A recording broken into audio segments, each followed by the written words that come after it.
You can trace the history of the internet dating business back to the 1960s, when there was a service called Operation Match that was started by Harvard and Yale students. And that was actually a punch card-based dating service all the way back in the 60s. And users could pay $3 and they'd get matched by a computer. That was the very first computer-based dating service. And this is looking at people in my area. And as you can see, the app is designed to fit the phone.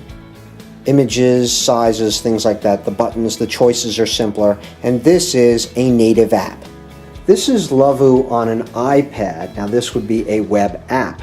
It is in essence the web page. As you see, it's not exactly perfectly designed for the Apple iPad itself. Facebook has got very specific guidelines that you need to follow. As you can see, if you don't, there's a very good chance your ads are going to be taken down. And what's worse is that the ads that are tied to that account that you did that in, the account itself will actually be banned.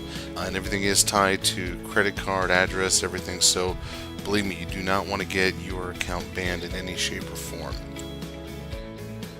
With private label solutions, typically it's free to set up, and it operates on a revenue share model, which means that for the revenue that's collected any time of day or night through credit cards, mobile billing, or whatever other payment solution, that's aggregated up and paid out to you typically at the end of the month, or maybe bi-monthly, as the case may be.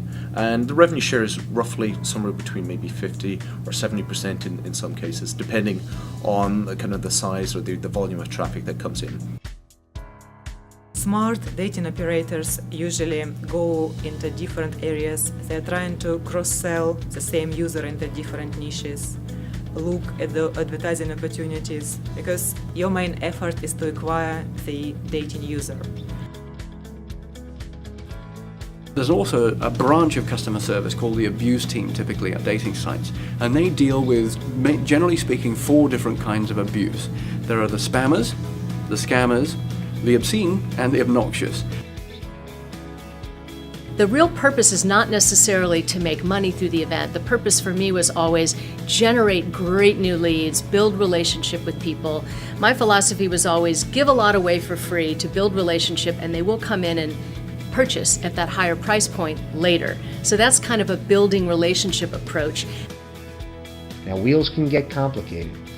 This again, think of it as a pyramid. You're looking at it from the top, and this is a 3-level or 4-level pyramid, in which case many of the sites are linking out to each other in the form of a wheel, but ultimately linking to you. I've seen many, many more complicated link wheels than this, but this is just an example. And why do people do this? Again, it's all about this, getting to that top result on Google, getting to that first 10 results. In this presentation, we're going to go through what scammers are, what they look like, what other frauds exist, and what you can do about it, tools you can use internally, and potentially get some help from outside software.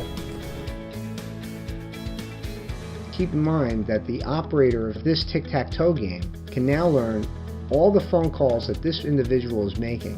I've seen some apps that have access to the phone book.